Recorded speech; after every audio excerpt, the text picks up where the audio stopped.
Hello guys, welcome to your channel market update. चलिए, सबसे पहले डिस्क्लेमर इसको पढ़ना मैंडेटरी है, इसको एक बार आप लोग जरूर अच्छे से पढ़ लिया कीजिए। आगे बढ़ते हैं तो सबसे पहले देख लेते हैं कि Friday end of the day आपका निफ्टी और बैंक निफ्टी का पीसीआर कहाँ पे वर्कआउट कर रहा था। तो देखिए, फ्राइडे के दिन एंड ऑफ द डे अगर आप देखेंगे तो आपका निफ्टी का पीसीआर ऑलमोस्ट 0.909 यानी कि सोल्ड जोन में बना हुआ है। ठीक है, बैंक निफ्टी का पीसीआर 1.27 यानी कि न्यूट्रल जोन में था, लेकिन नीचे आ गया है 1.07 यानी कि सोल्ड जोन में ये भी आ चुका है। बात करें इंडिया विक्स की, तो इंडिया विक्स भी थोड़ा सा गिरा था आपका, लगभग अगर आप देखेंगे तो 11.48 पे ही है। तो ठीक है, इंडिया विक्स से भी कोई खास दिक्कत है नहीं। देख लेते हैं एफआई तो डीआईएस का डेटा कैसा वर्कआउट कर रहा था। देखिए गाइस, आज का वीडियो थोड़ा सा बड़ा हो सकता है क्योंकि थोड़ा सा डिस्कशन हम करेंगे, जो कि इंपॉर्टेंट रिजल्ट भी आए हैं, उनका इम्पैक्ट भी मार्केट पे पड़ेगा। आईसीआईसीआई बैंक, कोटक बैंक के रिजल्ट आए हैं, प्लस रिलायंस का भी रिजल्ट आया है, तो उस पर भी हम थोड़ा सा डिस्कशन करेंगे। फिलहाल एफआईज का डेटा आप देखेंगे तो कैश मार्केट में यहाँ पे आपको नेगेटिव साइड पे ही ये आता हुआ दिखा है। ठीक है, 1998 कॉन्ट्रैक्ट की नेगेटिव है। डीआईज एक्टिव्स के सामने 1290 कॉन्ट्रैक्ट पॉजिटिव है। एफआईज इंडेक्स फ्यूचर में 1414 कॉन्ट्रैक्ट्स की नेगेटिविटी दिखा रहे हैं, लेकिन स्टॉक इंडेक्स ऑप्शन में 13,837 कॉन्ट्रैक्ट पॉजिटिव है। तो स्टॉक फ्यूचर्स की बात करें तो 355 कॉन्ट्रैक्ट्स की नेगेटिविटी है और स्टॉक ऑप्शंस में 589 कॉन्ट्रैक्ट पॉजिटिव है। ठीक है, ओवरऑल डेटा अगर देखते हैं तो अब एफआईज 21 जुलाई तक आपका नेट परचेज में बैठे हुए हैं 17,697 और नेट सेल्स में डीआईज बैठे हुए हैं जिसके सामने 8,906। तो जब तक ये डेटा पॉजिटिव साइड पे बना हुआ है तो बहुत ज्यादा दिक्कत मार्केट में आएगा नहीं। लेकिन देखिए क्या है कि बीच में भी एक बार 12 जुलाई को एफआईज ने एक सेल का डेटा दिया था, लेकिन उसके बाद से वो पॉजिटिव फिर से आ गए थे। ठीक है, तो अब यहाँ पे कल देखना इंपॉर्टेंट क्या होगा कि कल एंड ऑफ द डे क्या एफआईज अपनी सेलिंग को कंटिन्यू करते हैं। तो अगर यहाँ से ये डेटा कल भी सेलिंग साइड पे आता है तो फिर मार्केट में प्रॉफिट बुकिंग देखने को मिल सकती है। ठीक है, ये तो बात कर ली हमने पीसीआर की, इंडिया विक्स की और डेटा की, एफआईज और डीआईएस की डेटा की। ठीक है, चलिए अब निफ्टी के चार्ट पे सबसे पहले देख लेते हैं कि हमारे क्या लेवल्स थे फ्राइडे के और मार्केट ने कैसा रिएक्शन दिया। तो देखिए, हमारा बहुत क्लियर सा लेवल था कि हमने एक्सपेक्ट किया था कि 950 से लेके 20,000 से के ऊपर ही मार्केट खुलेगा, ऐसा एक्सपेक्टेशन था। 20,000 के आसपास से बाइंग करना था, फिर 20,080 से 140 तक के टारगेट्स होते, लेकिन मार्केट खुला ही 800 पे। तो ओपनिंग रेंज तो नहीं सही थी हमारी, ओपनिंग रेंज पे हम गलत थे। ठीक है, मार्केट आपका खुला एग्जैक्टली 19,800 पे। तो हमें शॉर्ट कहां से करना था, हमने बात डिस्कशन किया था कि 19,900 के नीचे मार्केट अगर आएगा तो शॉर्ट करेंगे 850 से लेके 810 के टारगेट्स के लिए। चलिए मैं आपको 5 मिनट्स के चार्ट में दिखा देता हूं कि मार्केट ने कैसा रिएक्शन दिया था। देखिए, यहाँ पे मार्केट डायरेक्टली खुला ही आपका 800 के आसपास और खुलने के बाद सीधा 776 का लो बना दिया, 831 का हाई था और 826 पे क्लोज किया। सेकेंड कैंडल को अगर आप देखेंगे तो इसने क्या किया, इसने लगभग आपका 877 का हाई था और 876 पे क्लोज किया। थर्ड कैंडल ने फिर हाई बनाया था 887 का। ठीक है, तो 900 के आसपास से हमें शॉर्ट करना था। मार्केट ने यहाँ पे एक अटेम्प्ट तो किया, लेकिन अगर आप देखेंगे तो 900 को पार नहीं किया और प्लस ये जो 10 ईएमए की लाइन है मार्केट इसके नीचे ही बना हुआ था। देखिए पूरा यहाँ कहीं फिर उसने उस 10 ईएमए की लाइन को ऊपर रिगेन किया, अदरवाइज इस पूरे रैली में मार्केट आपका कहाँ था, इस पूरी रैली में आप देखेंगे कि मार्केट आपका डाउन साइड पे ही बना हुआ था। ये 10 ईएमए की लाइन है, यहाँ पे अगर आप देखेंगे तो पूरा मार्केट यहाँ से अगर आप देखेंगे तो यहाँ तक आपका डाउन साइड पे ही चल रहा था। तो करना क्या था आपको, अब अगर सपोज बात करते हैं कि यहाँ पे 887 एक लेवल था जब मार्केट ने 10 ईएमए को रिगेन नहीं किया, ये पॉजिटिव कैंडल होती और इसको रिगेन करती तो हम क्या करते, हम बाइंग इनिशिएट करते, लेकिन ऐसा नहीं हुआ।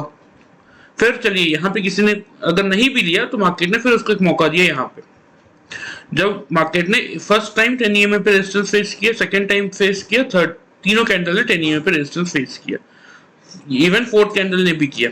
तो यहाँ से तो आपका परफेक्ट शॉट बनता था। लेवल क्या आ रहा है, ये लेवल आपका वही 875 880 के अराउंड ही आ रहा है। तो 880 से अगर किसने शॉर्ट किया होगा तो 850 से 810 तक के टारगेट्स थे। यहाँ कहीं मार्केट का लो था, यहाँ तो 750 का लो था, हालांकि फिर भी क्योंकि 10 ईएमए के नीचे चल रहे थे हम, तो इसीलिए अगर किसने 10 ईएमए को प्रॉपर्ली फॉलो किया होगा। देखिए इस कैंडल ने कोशिश की रिगेन करने की, तब भी लेवल आपका ये क्या आ रहा था, जब इसका हाई कैंडल का मैं आपको बता रहा हूँ 799 800 का हाई था, तो इवन अगर यहाँ पे भी किसने प्रॉफिट बुक किया होगा तो भी 80 पॉइंट्स पे आपको प्रॉफिट बुक हुआ होगा, लेकिन सेकंड कैंडल ने फिर नीचे ले आया, तो अगर किसने वेट किया होगा तो फिर उसका अच्छा प्रॉफिट मिला होगा। 732 का यहाँ तक का लो था, और यहाँ कहीं अगर आप देखेंगे कि चलिए हम यहाँ अगर मार्केट रिगेन कर रहा है, तो जिसने रिगेन करते समय अगर किसने पोजीशन काट दी कि इस कैंडल से मार्केट रिगेन कर रहा है, तो भी लेवल क्या आता है आपको 791 पे कैंडल हाई बना के क्लोज किया था। तो यहाँ भी अगर किसने बुक किया होगा तो भी आपको 80-90 पॉइंट्स तो मिले ही होंगे, अगर 900 के आसपास से, क्योंकि हमें शॉर्ट करना ही था। 900 की जितना पास मिला, और यहाँ से प्लस 10 EMA की लाइन हमें क्या दिखा रही थी कि वो मार्केट उस लेवल को पार नहीं कर पा रहा। एटलीस्ट देखिए खुलने के बाद से अगर इस कैंडल से कैलकुलेट करें तो 925 से लेके ऑलमोस्ट 105, मतलब 1:05 तक, तो ऑलमोस्ट पूरा मार्केट का जो मैक्सिमम टाइम था 900 9:30 बजे से लेके 1 बजे तक का, ये पूरा टाइम फ्रेम मार्केट 10 EMA के नीचे ही था। तो अगर किसने वेट किया होगा तो उसको अच्छा खासा प्रॉफिट शॉर्ट साइड में मिला होगा। ठीक है, अब यहाँ पे रिगेन तो किया मार्केट ने, लेकिन देखिए यहाँ पे जो आपका ये 100 EMA की लाइन थी, यहाँ पे लगातार मार्केट रेजिस्टेंस ले रहा था। 1 2 3 4 ये सारे कैंडल्स यहाँ पे रेजिस्टेंस ले रहे थे, इसीलिए फिर इस कैंडल ने फिर से नीचे आ गया मार्केट। और फिर अगर आप देखेंगे तो यहाँ पे जो फिर से 10 EMA को ब्रेक किया था तो शॉर्ट बनता था आपका। अगर सपोज यहाँ किसने बाइंग किया भी होता ना, कि फर्स्ट कैंडल ने क्लोज कर दिया, सेकंड ने क्लोज कर दिया, तो आपका लेवल क्या आ रहा था, ये 790 का कैंडल ये खुला था, 787 का लो था, 802 का हाई था, तो लगभग इंडियन एवरेज 795 का रेट आता।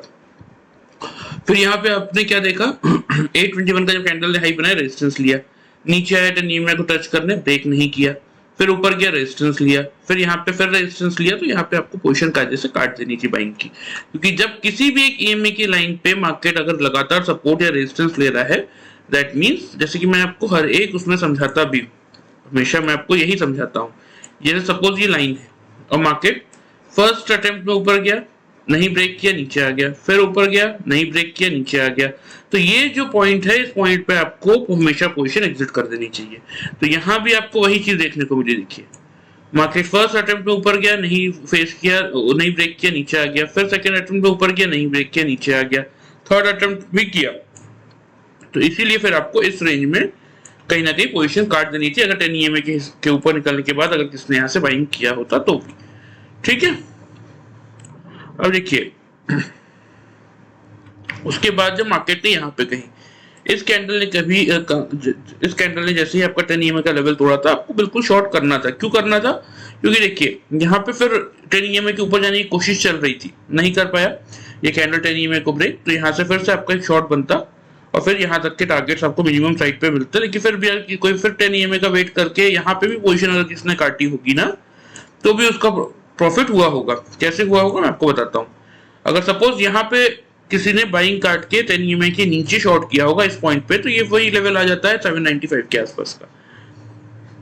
मार्केट ने फिर 734 का फिर से लो जरूर बनाया, लेकिन अगर किसी ने जैसे यहाँ पे हमने क्या देखा कि इस कैंडल ने 10 EMA को रिगेन किया तो हमने बाइंग की थी। यहाँ पे भी किसी ने अगर सोचा कि इस कैंडल ने 10 EMA को रिगेन कर दिया और यहाँ से बाइंग बनता है और तो शॉर्ट तो फिर काटना पड़ेगा, तो इस कैंडल का लो था 740, आपने उधर 795 से शॉर्ट किया था, तो भी आपको एटलीस्ट 50 to 55 पॉइंट्स का प्रॉफिट मिलता। इसीलिए देखिए मैं आपको बहुत सिंपल समझा रहा हूँ, ये 10, 20, 50, 100 और 200 EMA की जो लाइंस है ना, इनका बहुत वैल्यू है 5 मिनट्स के कैंडल स्टिक चार्ट में। आप इसको देख अगर प्रॉपर फॉलो कर ले तो भी आपके लिए अच्छा खासा ट्रेड बन सकता है। तो फाइनली मार्केट ने एक अच्छी खासी गिरावट दिखाई, 234 पॉइंट नीचे निफ्टी आपका क्लोज हुआ था। ठीक है, ये बात तो थी फ्राइडे की कि शॉर्ट साइड पे आपको आपके टारगेट्स मिले। अब देख लेते हैं कि मंडे के लिए कैसा प्रेडिक्शन है। तो देखिए पूरी डिटेल्स में मैं आपको नहीं बता रहा हूँ, लेकिन जितना मैंने रिजल्ट पढ़ा है इन तीनों का मैं आपको बता देता हूँ। आईसीआईसीआई बैंक का result quarter on quarter basis पे अगर आप देखेंगे तो बहुत ज्यादा कोई बढ़ के नहीं आया है, लेकिन अगर आप वाई ऑन वाई बेसिस पे देखेंगे ना तो आईसीआईसीआई बैंक का रिजल्ट आपका पॉजिटिव आया है। अच्छा ठीक है, आईसीआईसीआई बैंक का रिजल्ट आपका पॉजिटिव आया। चलिए मैं आपको बता देता हूँ क्या क्या पॉजिटिव है और क्या क्या नहीं है। आईसीआईसीआई बैंक का रिजल्ट आपका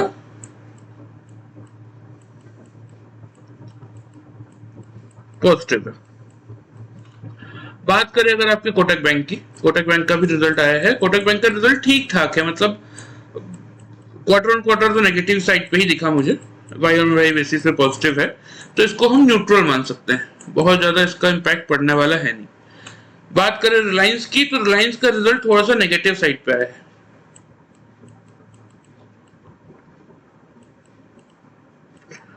रिलायंस का result quarter on quarter basis पे अगर आप देखेंगे तो थोड़ा सा आपका ये नेगेटिव साइड पे है, ठीक है।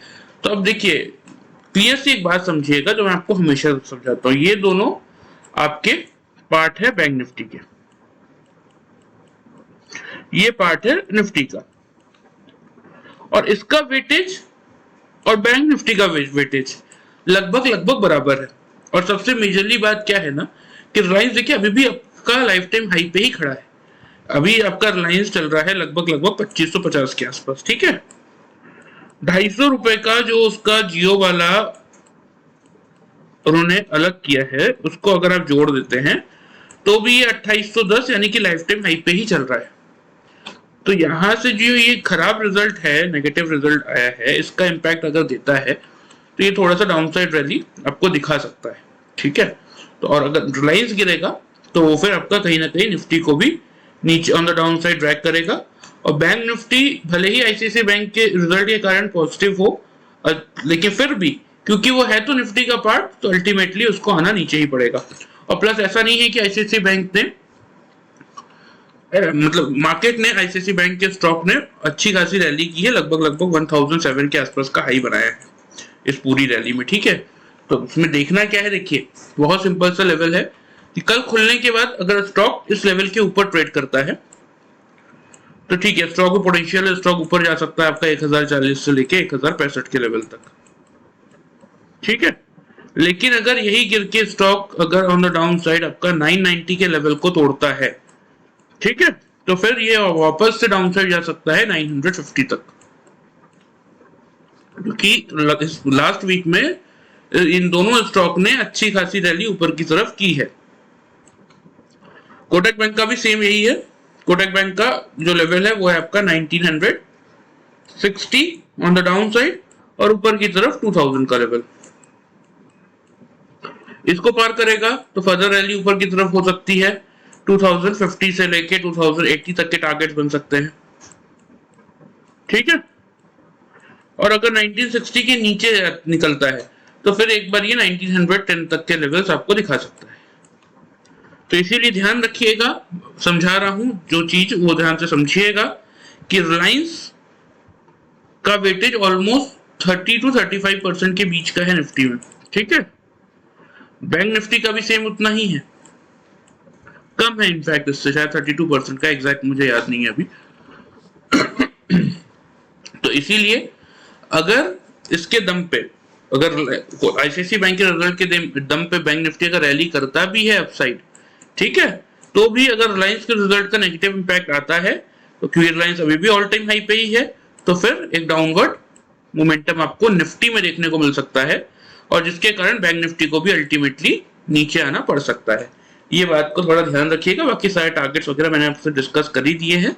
टारगेट्स और लेवल्स क्या है, 1960 के ऊपर कोटक बैंक पे आप पोजीशन होल्ड कर सकते हैं, 2000, 2050, 2080 तक के टारगेट्स के लिए। आईसीआईसीआई बैंक अगर आपका एक 1007 के ऊपर निकलता है तो इन टारगेट्स के लिए आप पोजीशन होल्ड कर सकते हैं, इसके नीचे निकलता है तो शॉर्ट कर सकते हैं। सेम इसके नीचे अगर आता है कोटक बैंक आपका तो आप शॉर्ट कर सकते हैं 1910 के लिए। रिलायंस का लेवल है 2810 के आसपास ऑल टाइम हाई पे, लेकिन वैल्यू तो अभी ये है, और एक अच्छा खासा मार्केट में करेक्शन इसने दिया भी है, 2-3% गिरा था ये फ्राइडे को। तो फर्दर करना क्या है, अगर गिरावट आती है तो 2510 से लेके 2450 तक के टारगेट्स देखने को मिल सकते हैं डाउन साइड, और अगर इस लेवल को होल्ड कर लेता है तो फिर ऊपर की साइड आपको देखने को मिल सकता है 2610 से लेके 2640 तक के टारगेट्स, ठीक है। चलिए ये पूरा मैंने आपको समझा दिया है, इसको ध्यान से आप नोट कर लीजिएगा। अब वापस से आ जाते हैं अपने टॉपिक पे।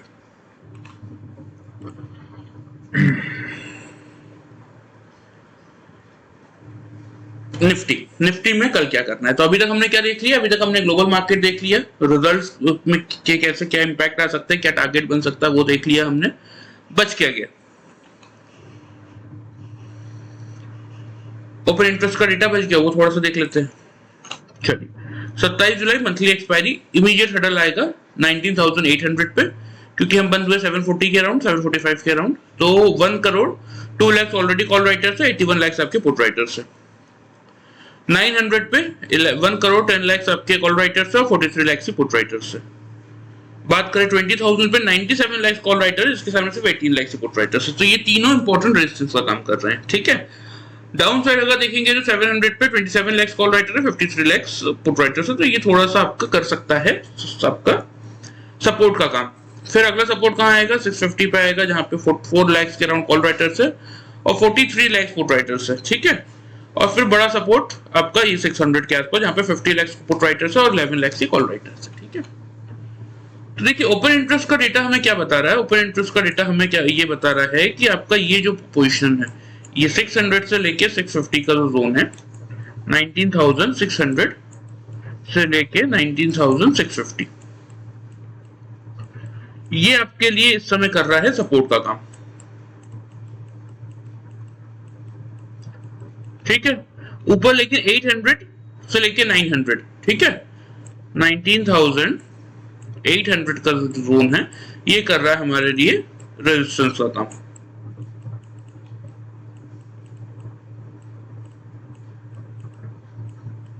ठीक है। तो करना क्या है, चलिए वो दिखा देता हूं मैं आपको कि करना क्या है। कल का सबसे पहले अच्छा ग्लोबल मार्केट रह गया ना, ग्लोबल मार्केट में आपको दिखा देता हूं। पहले ग्लोबल मार्केट में देखिए कोई बहुत ज्यादा कोई मोमेंटम देखने को मिला नहीं। डाउ जोन्स आपका ऑलमोस्ट 2 पॉइंट ही पॉजिटिव था, अब न्यूट्रल मान लीजिए। एसएमपी भी 1 पॉइंट पॉजिटिव था, नैस्डैक 30 पॉइंट गिरा हुआ था। तो ठीक है, यूएस मार्केट में नेगेटिव टू न्यूट्रल बाइस लेके आप चल सकते हैं। यूरोपियन मार्केट में आपके फुटसी और कैक पॉजिटिव थे, डैक्स नेगेटिव था, तो इसको भी आप इन द सेंस न्यूट्रल लेके चल सकते हैं। इवन एशियन मार्केट्स में निकाई और ताइवान आपका गिरावट दिखा रहे थे, सिंगाई वगैरह। उसके अपोजिट में Hang Seng, Straits Times, KOSPI, set composite और जकार्ता पॉजिटिव थे। तो यहाँ भी आप व्यू न्यूट्रल ही इसको मान के चल सकते हैं। तो ये मतलब ग्लोबल मार्केट से कोई बहुत ज्यादा ऐसा कोई मोमेंटम देखने को मिला नहीं था, ठीक है। तो अब सिंपल सा लॉजिक है कि एफआईज का डेटा नेगेटिव है, जिसको हम डिनाई नहीं कर सकते। Global market flat to negative ही थे। तो कल थोड़ा सा, और देखिए राइंस का रिजल्ट खराब है, खराब मतलब इन द सेंस ठीक ठाक है, बहुत ज्यादा खराब भी नहीं है लेकिन अच्छा तो नहीं है, इतना आप मान के चल सकते हैं। तो इसीलिए इन सारे कारणों से निफ्टी थोड़ा सा गैप डाउन खुल सकता है। हाँ, आईसीआईसीआई बैंक निफ्टी को संभाल सकता है, क्योंकि कोटक बैंक के रिजल्ट ठीक ठाक है, वो कोई बहुत ज्यादा पॉजिटिव नहीं है, नेगेटिव नहीं है, क्वार्टर ऑन क्वार्टर बेसिस पे नेगेटिव साइड पे ही देखने को मिल रहा है। तो इसीलिए कल का रेंज थोड़ा सा डाउन साइड ही रखेंगे। 745 पे हम क्लोज हुए हैं, तो कल की ओपनिंग रेंज हम रखेंगे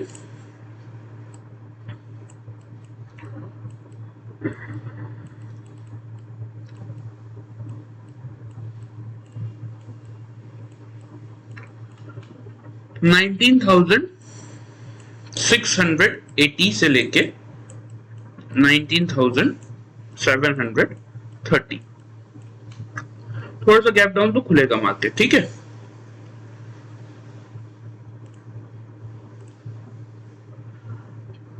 क्या रखेंगे, 19,680 से लेके 19,730, ये आपकी ओपनिंग रेंज है, ठीक है। अब देखिए अभी तक हमने क्या देखा, अभी तक हमें देखने को ये मिला कि जो आपका 700 का लेवल था, इसीलिए मैंने उस समय आपको 600 से 650 का रेंज दिया था सपोर्ट का, क्योंकि 700 के अगर हम नीचे खुल जाते हैं तो ये भी कहीं ना कहीं आपका इनिशियली नहीं, लेकिन यहाँ के जो पुट राइटर्स है ये कहीं ना कहीं फिर क्या करेंगे, पोजीशन स्क्वायर ऑफ करेंगे, क्योंकि ब्रिक्स में आ जाएंगे। तो एक प्रॉफिट बुकिंग मार्केट को ये दे सकते हैं। लेकिन हाँ, 650 से 600 का जोन सपोर्ट का भी है। तो करना क्या है, थोड़ा सा उस पर बात कर लेते हैं। यहाँ पे आपके लिए मेक और ब्रेक लेवल रहेगा 19,700, इसके पास आता है और 3-5 मिनट की कैंडल अगर इसको ब्रेक नहीं करती डाउन साइड, इसको अगर नीचे की तरफ ब्रेक नहीं करती, तो ही हम यहाँ से फिर क्या करेंगे, बाइंग इनिशिएट करेंगे। फर्स्ट टारगेट, क्योंकि 800 पे आपका इमीडिएट रेजिस्टेंस आ जाएगा और वॉल्यूम कल बढ़ेंगे, क्योंकि मंथली एक्सपायरी है तो वॉल्यूम इंक्रीज होगा।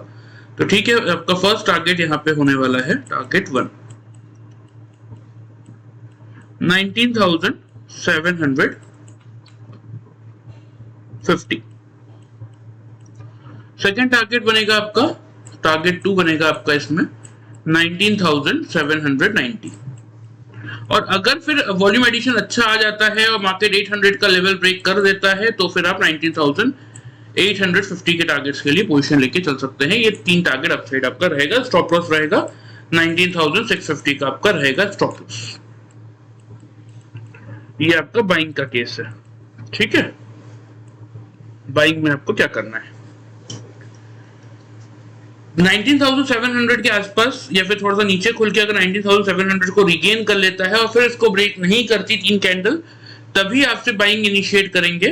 फर्स्ट टारगेट आपका बनेगा क्या, 19,750, सेकंड टारगेट 19,790, थर्ड टारगेट 19,850 और स्टॉप लॉस होगा आपका 19,650, ठीक है। 19,650 फिर हो जाएगा आपका स्टॉप लॉस। ये हो गया आपके लिए बाइंग केस।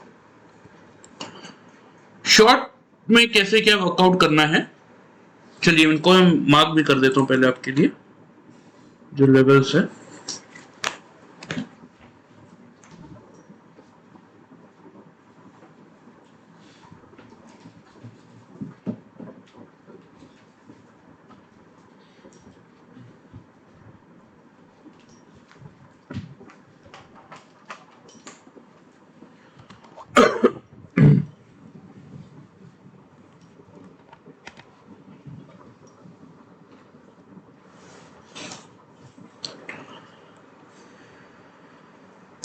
ओपनिंग रेंज तो मैंने आपको बता दी 680 से लेके 730 की ओपनिंग रेंज है। फर्स्ट टारगेट आपका रखेंगे यहाँ पे 19,750 का।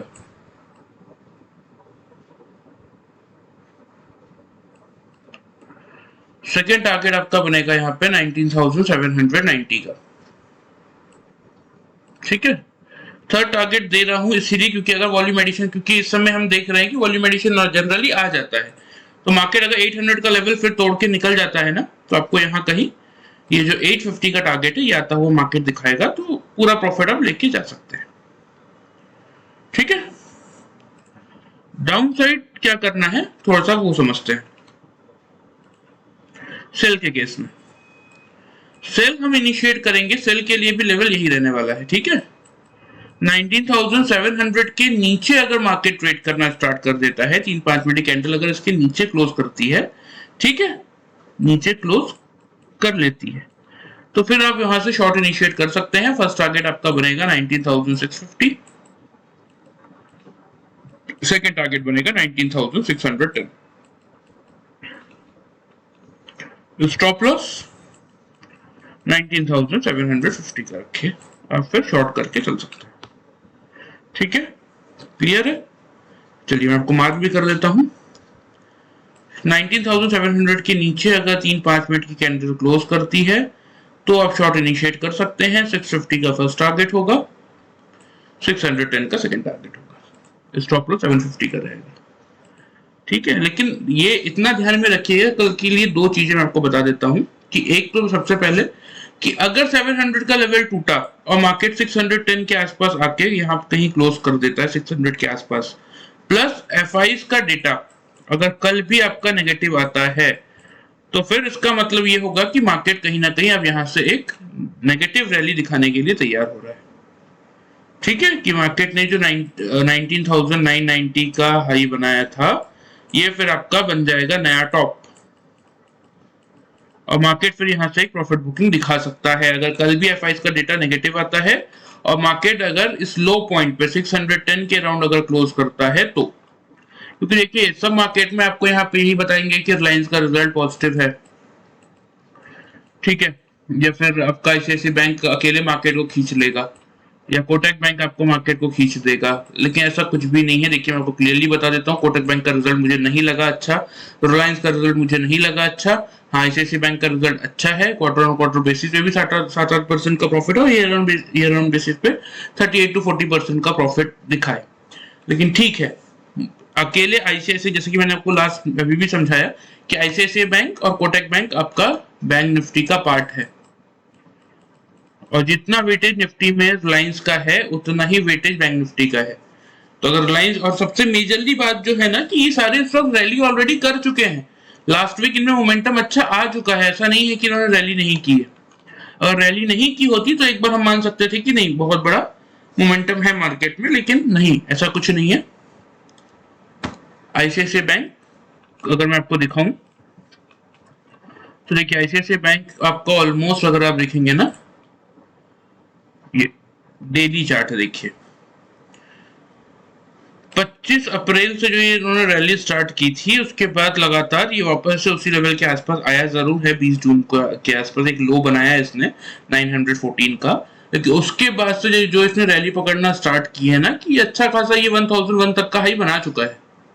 तो इसीलिए मैं आपको कह रहा हूँ कि 1007 के ऊपर अगर निकलेगा ना तो फिर एक रैली अपसाइड दे सकता है, वरना एक प्रॉफिट बुकिंग आ सकती है। क्योंकि ये देखिए यहाँ पे ये 20 जुलाई की कैंडल है, मतलब जस्ट आपकी थर्सडे के दिन की 976 पे खुला था, 998 का हाई है और 995 पे क्लोज कर दिया। एक अच्छा खासा मूव ऑलरेडी मार्केट के अकॉर्डिंग इन्होंने दे दिया है।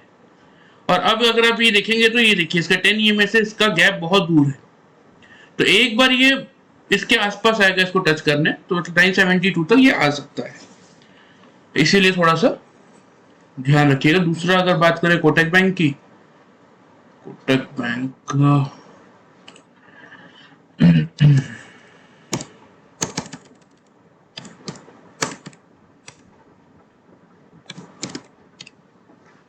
कोटक महिंद्रा बैंक, तो इसमें भी अगर आप देखेंगे तो ये देखिए 2064 का हाई बना के स्टॉक नीचे आया था, कहां तक 1815 का लो था। फिर अगर आप देखेंगे तो धीरे धीरे 1987 के हाई पे तो चल ही रहा है। तो इसमें बहुत सिंपल सा अगर एक ट्रेंड लाइन बना के बनाते हैं अपन यहाँ पे, ठीक है,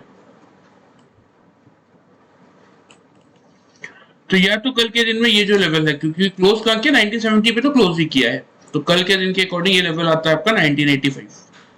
इसको पार करके निकल जाए तो फिर आपको फिर से 2050 से लेकर 64 तक की रैली देखने को मिल जाएगी। नहीं निकल पाया तो फिर एक बार यहां तक आ सकता है, एटलीस्ट 1908 के लेवल तक 10 ईएमए को टच करने। क्योंकि देखिए मार्केट जब जब इस 10 ईएमए के ऊपर निकलता है और कंटिन्यूसली चलता है, और अगर एक इसने गैप मेंटेन किया, जैसे यहाँ पे नीचे अगर आप देखेंगे तो यहाँ पे गैप मेंटेन किया था, तो फिर से उसको टच किया यहाँ पे, फिर रिगेन किया, फिर ऊपर की तरफ निकल रहा है और फिर एक गैप मेंटेन कर दिया है, तो एक बार नीचे इसको टच करने ही आ सकता है। इसीलिए थोड़ा सा बहुत अच्छे रिजल्ट सुन के जैसा समझ के ट्रेड मत कीजिएगा। ट्राई मार्केट में इस समय ट्रैप होने का कोई सेंस नहीं बनता, क्योंकि जब तक मार्केट ऊपर जा रहा था तब तक मैंने आपको सारे लेवल्स ऊपर के दिए और सारे लेवल्स आए और आपको अच्छा प्रॉफिट भी मिला। लेकिन अब जब मार्केट ट्रैप करने की कोशिश कर रहा है, मार्केट यहाँ से अगर डाउन साइड दिखा सकता है, कुछ 1% भी चांस है, और कल का दिन ही वो डिसाइड करने वाला है।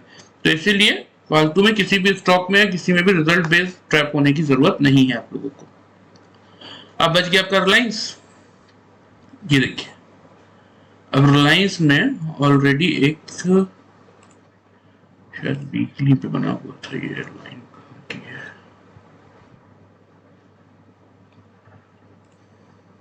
देखिए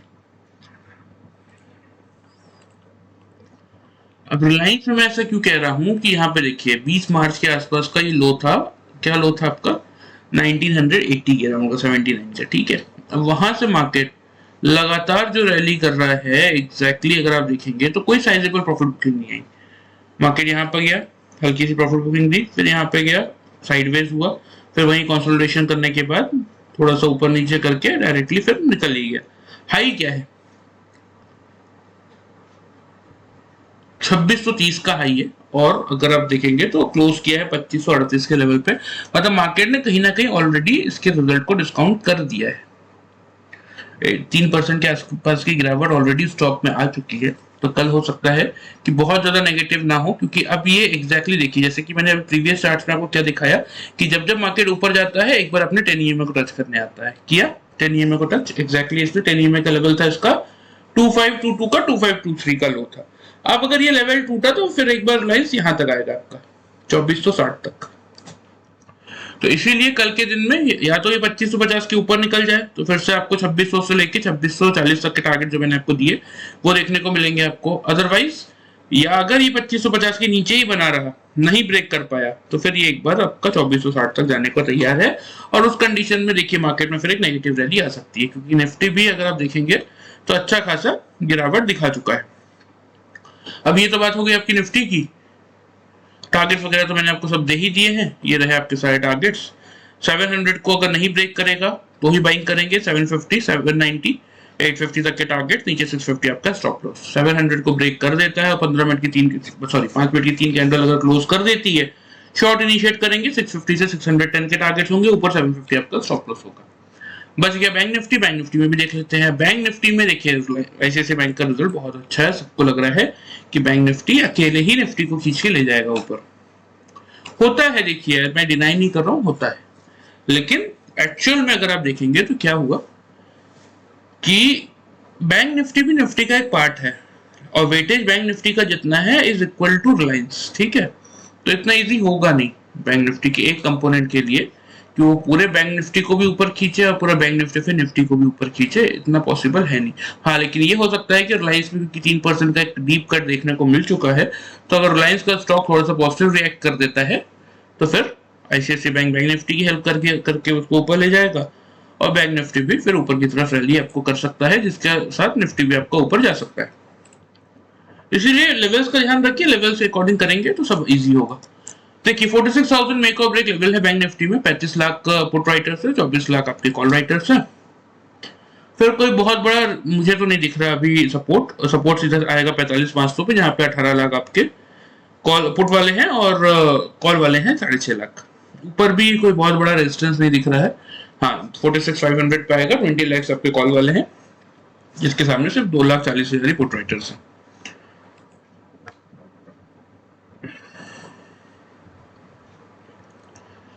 देखिए ओपनिंग रेंज तो बैंक निफ्टी की कायदे से होगी आपकी 45,900।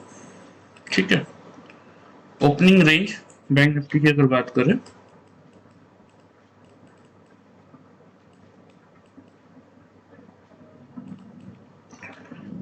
45,900 और यही आपका मेक और ब्रेक लेवल। ठीक है, करना क्या है, बाइंग कब करना। देखिए अगर 46,000 को खुलने के बाद बैंक निफ्टी रिगेन कर लेता है और 15 मिनट की 3 कैंडल इसके ऊपर ही ट्रेड कर देती है, 5 मिनट की 3 कैंडल यानी टोटल 15 मिनट्स हम 46,000 के ऊपर ट्रेड कर देते हैं ना, फिर आप बाइंग कंटिन्यू करके चल सकते हैं। टारगेट्स आपके रहेंगे 46,250 से लेके 46,400 तक के, और डाउन साइड स्टॉप लॉस रखेंगे हम 45,840 का। फिर ये बाइंग के केस का है। बाई कब करेंगे, 47,900 के पास खुल के अगर बैंक निफ्टी 46,000 को रिगेन कर लेता है तभी बाइंग करेंगे। 46,250 से 400 के आपके टारगेट्स होंगे, नीचे 45,840 आपका तो स्टॉप लॉस होगा। सेल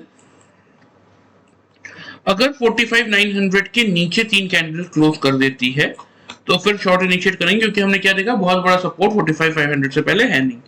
तो एटलीस्ट फिर आपको जो टारगेट्स मिलेंगे इसमें 45,700 का पहला टारगेट और 45,550 का दूसरा target. On the down side 46,050 का रहेगा आपका स्टॉप लॉस। क्लियर, नोट कर लीजिए इसको अच्छे से और मैं आपको मार्क भी कर देता हूं। ठीक है, 46,900 के आसपास खुलने के बाद अगर 46,000 को रिगेन करता है तो ही बाइंग इनिशिएट करेंगे। 46,250 का बनेगा पहला टारगेट और इधर 400 का बनेगा आपका दूसरा target. On the down side अगर 900 के नीचे 5 मिनट की 3 कैंडल क्लोज कर देती है तो शॉर्ट इनिशिएट करेंगे। 45,700 का बनेगा फर्स्ट टारगेट और 45,550 का बनेगा आपका सेकंड टारगेट। बाइंग के केस में 45,840 का स्टॉप लॉस होगा। सेल के केस में क्योंकि आप 45,900 के बिलो शॉर्ट कर रहे हैं तो 46,050 का स्टॉप लॉस लगा के आप चल सकते हैं। ठीक है, चलिए वीडियो अगर पसंद आएगा है तो प्लीज चैनल को फॉलो और सब्सक्राइब कर सकते हैं, वीडियो को लाइक कर सकते हैं। Thank you very much guys.